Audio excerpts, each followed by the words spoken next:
ఎట్టెట్టా అనితక్క ఏంది నీ తిక్క అర్థమవట్లేదా? ఓసారి ఈ వీడియో చూడండి. 100, 350, 700 యాలం పాటలు పాడుకుంటున్నారు. అర్థమవుతుందా? ఓసారి వినండి. ఒకేలా కావాలనుకోండి ఎన్ని రోజులు మైక్ పెడతారో చూసుకుని దానికి ఒక 100 రూపీస్. హైట్ ని బట్టి height above 3 feet to 6 feet అనుకోండి, దానికి ఏంటంటే ఈకో ఫ్రెండ్లీ 350 రూపీస్.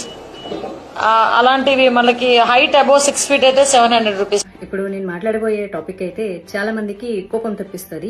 ఎస్పెషల్లీ ఏంటంటే పొలిటికల్ పార్టీ వాళ్ళకి కోపం తెప్పిస్తుంది అనమాట. అందులోనూ ఆంధ్రప్రదేశ్ లో ఉన్నటువంటి పొలిటికల్ పార్టీ. ఇప్పుడు మన హోమ్ మినిస్టర్ గారు అనిత గారు మాట్లాడారనమాట. వెరీ అన్ఫార్చునేట్ ఏంటంటే ఈ అలయన్స్ ప్రభుత్వంలో మా పార్టీ కూడా ఉంది, బీజేపీ. అయినా సరే నేను తప్పు అని ఖండించి తీరతాను. ఎందుకంటే నాకు పార్టీ కంటే ముందు దేశం, ధర్మం, అందులోనూ నా హిందూ ధర్మం. నా తెలియగలుగుతాను. ప్రతి వాళ్ళకి హిందూ పండుగల మీద పడి ఏడవడమే తప్ప ఇంకా వేరే పని లేదా? ఏమ్మా అనిత గారు, ఏంటమ్మా పాటలు గణేష్ మండపాలలో పెడితే 100 రూపాయల, అడుగు అడుగుకి 350 రూపాయల ఎకో ఫ్రెండ్లీ గణేషకి. ఓ పని చేయండి. మామూలుగా మనకి చాలా మంది చనిపోతూ ఉంటారు రోజుకి, వాళ్ళ మీద అంతో కొంత చిల్లర చల్లుతూ ఉంటారు. సో మీరు చెప్పండి, ఇది కొంచెం చిల్లర కాదు, ఇట్లా ఇంత 1 కిలోమీటర్కి అయితే 100 రూపాయలు చల్లండి, అట్లా 2-3 కిలోమీటర్లు అయితే 350 రూపాయలు చల్లండి, మేము ఏరుకుంటాం, వచ్చి మా స్టాఫ్ని పంపిస్తామని పెట్టండి. చాలా బాగుంటుంది. మనకి ఏదన్నా కష్టం వస్తే భగవంతుడు చూసుకుంటాడంట. ఆ భగవంతుడికే ఈ రోజు కష్టం పెడుతున్నారు మీరు. ఏం ప్రతి ఒక్కళ్ళకి హిందూ పండుగలు వస్తే చాలు. అసలు మీకు ఎందుకు ఇంత కడుపుమంట? అసలు మాకు నిజంగా అర్థం కాదు. ఇదే రూల్ మీరు క్రిస్టియన్స్ కి పెట్టండి, ఇదే రూల్ మీరు ముస్లిమ్స్ కి పెట్టండి, తర్వాత హిందువులకు కూడా పెట్టండి. మేమేమి అందరికీ సమానంగా రూల్స్ పెట్టండి. రోజుకి 5 సార్లు నమాజ్ చేస్తూ ఉంటారు కదా, వాళ్ళకి ఎప్పుడన్నా రూల్స్ పెడతారా? మరి వాళ్ళకు కూడా నమాజ్ కి 100 రూపాయలు అని పెట్టాలి కదా. గణేష్ మండపాల దగ్గర సాంగ్లకి 100 రూపాయలు ఏంటి? లేకపోతే క్రిస్టియన్స్ అర్ధరాత్రులు కూడా పెడుతూ ఉంటారు కదా. నేను ఎవరిని కించపరచట్లేదు, ఇక్కడ గుర్తుపెట్టుకోవాలి. పొలో మనం తిట్టడానికి రెడీ అయిపోతుంటారులే కానీ ఆయన భగవంతుడికి బోల్డని కష్టాలు వచ్చాయంట. బోడి మాధవిలత కష్టాలు వస్తే ఏంటి, మీరు తిడితే ఏంటి, నాకేం మరి. వాళ్ళకు సేమ్ రూల్స్ అప్లై చేసి మాకు కూడా సేమ్ రూల్స్ అప్లై చేయండి. మేము వేస్తాం, చిల్లర వేస్తాం. ఏముంది, ఎంతో మందికి అన్నదానాలు చేస్తూ ఉంటారు హిందువులు. ఎంతో మందికి ప్రతిరోజు మండపాల దగ్గర బోల్డ్ అన్ని ప్రసాదాలు, లేకపోతే ఇంకోటి.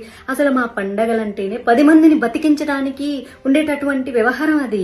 ఒక వినాయక చవితి వస్తే మండపాలు వేసేటోళ్ళు ఏంటి, మట్టి బొమ్మలు తయారు చేసేటోళ్ళు ఏంటి, అసలు ఒకటేంటి అరటి ఇవి అవ్వచ్చు, పత్రం అమ్ముకునేటోళ్ళు కావచ్చు, పూలు పళ్ళు, ఎన్ని వ్యాపారాలు బతికిస్తూ ఉంటారు హిందువులు. అట్లాంటిది మీ మొహాన చిల్లరేయడానికి మాకేముంది? మేము దాని బిచ్చం వేస్తాం. మేము కావాలంటే మండపాల దగ్గర మీరు వచ్చి అడుక్కుంటున్నారు. యాక్చువల్లీ చెప్పాలంటే టు బి ఆనెస్ట్లీ 100 రూపాయలు 350 రూపాయలు అని చెప్పి అడుక్కి 350 రూపాయలు మీరు బిచ్చం అడుగుతున్నారు. మేము బిచ్చం వేస్తాము. ఏముంది, మా విగ్రహాల దగ్గర మీరు బిచ్చం ఎత్తుకుంటుంటే వేయడానికి మాకు ఏమన్నా ప్రాబ్లమా? నేను ఇప్పుడు ఇలా మాట్లాడాను అనుకో, ఇప్పుడు ఎన్వైరన్మెంట్ మీద ప్రేమ పుట్టుకొచ్చేస్తుంది చాలా మందికి. ప్రకృతి ప్రేమికులు అంటూ మాట్లాడతారు.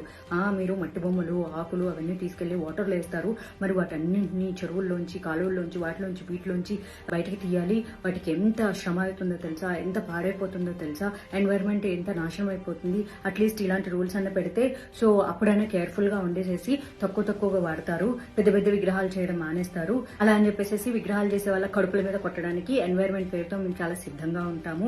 ఈ సమయంలోనే మట్టి బొమ్మలు అమ్ముకునే వాళ్ళ జీవితాలు సంకరాకిచ్చి సర్వనాశనం చేయడానికి ఎన్వైరన్మెంట్, వాటి సేఫ్టీ, ప్రకృతి ఆరాధకులు, ప్రేమికులు అనే వాళ్ళం మేము అసలు ఎప్పుడు రెడీగా ఉంటాము. ఎందుకంటే రేప్ చేసిన అమ్మాయి ఎట్ట చచ్చిపోయినా పర్వాలేదు, కానీ రేపిస్ట్ గాడికి ఉరి శిక్ష ఇంకో శిక్ష వేస్తే మానవ హక్కులు అని చెప్పి ముందుకు వస్తారు చూడు. అట్లాంటి ప్రకృతి ప్రేమికులు ఇప్పుడు ముందుకు వచ్చేస్తారనమాట. అంతే మీరు ఏదంటే అది కరెక్ట్. దానగుణం చేయడంలో హిందూ దేవాలయాలు గాని, హిందూ పండుగలు గాని ఫస్ట్ నంబర్ 1 ఉంటారు. చిన్న పిల్లలు కూడా వాళ్ళ కిడ్డీ బ్యాంకుల్లో పెట్టుకుంటారు, పిగ్గీ బ్యాంక్స్. అవి కూడా పాలగొట్టి తీసుకొచ్చి కావాలంటే ఇస్తారు, మీ మొహాన పడేస్తారు డబ్బులు. అదేముంది. కాకపోతే అందరికీ సేమ్ రూల్ అప్లై చేయండి. మీరు ఇలాగ ఇన్నిసార్లు మైకులు పెడితే, లేకపోతే పొగులు, మధ్యాహ్నము, సాయంత్రం, అర్ధరాత్రి పెడితే ఇగో ఇంత డబ్బులు కట్టండి అని రూల్స్ పెట్టండి. అందరికి రూల్స్ పెడితే మేము కూడా ఒప్పుకుంటాము.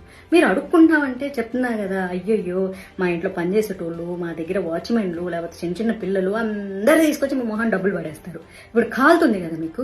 సిగ్గు శరం ఎప్పుడు చూడు. ఆ ఎండోమెంట్ డిపార్ట్మెంట్ నుంచి వచ్చిన కోట్ల రూపాయలు మీ పర్సనల్ అవసరాలకు, ఆస్తులకు, దేవుడి ల్యాండ్లు అమ్మేసుకుంటూ ఉంటారు, దేవుడి నగలు అమ్మేసుకుంటూ ఉంటారు, ఎవరెవరో ఇచ్చిన కిరీటాలు అన్ని అమ్మేసుకుంటూ ఉంటారు, కుటుక్కు శ్వాహాలు చేస్తూ ఉంటారు. అయ్యి సరిపోనట్టు సిగ్గు లేకుండా దుర్గా నవరాత్రులు వస్తే, వినాయక చవితి వస్తే, దీనమ్మ సిగ్గు, శరం, మానం, అభిమానం, రోషం, పౌరుషం లేకుండా ఒక మినిస్టర్, హోమ్ మినిస్టర్ గారు అయ్యుండి కూడా ఏవో మరి మీకు చంద్రబాబు నాయుడు గారు సలహా ఇచ్చారు, మరి దీని మీద పవన్ కళ్యాణ్ గారు పర్వాలేదు మనకు డబ్బులు వస్తున్నాయి మన పోలీస్ డిపార్ట్మెంట్ కి ఈ 10 రోజులు ఎక్స్ట్రా డ్యూటీ చేసినందుకు నెక్స్ట్ మంత్ వచ్చేటటువంటి దసరా పండుగకి, దసరా బోనస్లకి శాలరీల కింద పనికొస్తదేమో, హిందువులొక్కళ్ళే దానం చేస్తారు అని చెప్పి మరి అనుకున్నారో ఏమో మరి నాకు తెలియదు. ఇప్పుడు నన్ను Pawan Kalyan fans, Chandrababu Naidu fans, TDP fans అందరు వేసుకుంటారు. సిగ్గు శరం. మా బీజేపీ కూడా అలయన్స్ ఉంది ఆంధ్రప్రదేశ్ లో. అయినా సరే చెప్తున్నా కదా, దేశం ధర్మం తర్వాతే పార్టీ. మా బీజేపీ ఎప్పుడేం చెప్తుందో తెలుసా? Nation first, party next. అందుకే ఐఎమ్ టాకింగ్ అబౌట్ నేషన్. ఈ నేషన్ లో హిందూ ధర్మం నిలబడాలి. మీరు అడుక్కోండి, వినాయక చవితి వస్తుంది మాకు చందాలు ఇవ్వండి, మా పోలీసులను ఎక్స్ట్రా కాపలా పెడుతున్నాము, వచ్చే నెల మళ్ళీ దసరా వస్తుంది, నవరాత్రులు వస్తాయి, దసరాకి బోనస్లు అడుగుతారు, మేము పేదోళ్ళము, మేము పోలీస్ డిపార్ట్మెంట్ కి డబ్బులు ఇచ్చుకోలేకపోతున్నాము, దయచేసి చేతులు చాపి అడుక్కుంటున్నాము, మీరు దానం చేయండి అని అడగండి. హిందువులు కోటాను కోట్ల రూపాయలు దానం చేస్తారు తెలుసా? కోటాను కోట్లు, 100, 350 కాదు. ఒక్కొక్కరు కావాలంటే పేదోళ్ళు కూడా కూలికెళ్లి ఆ రోజు కూలీ డబ్బులు 500, 600 తీసుకొచ్చి మీ మొహాన్ని వేస్తారు.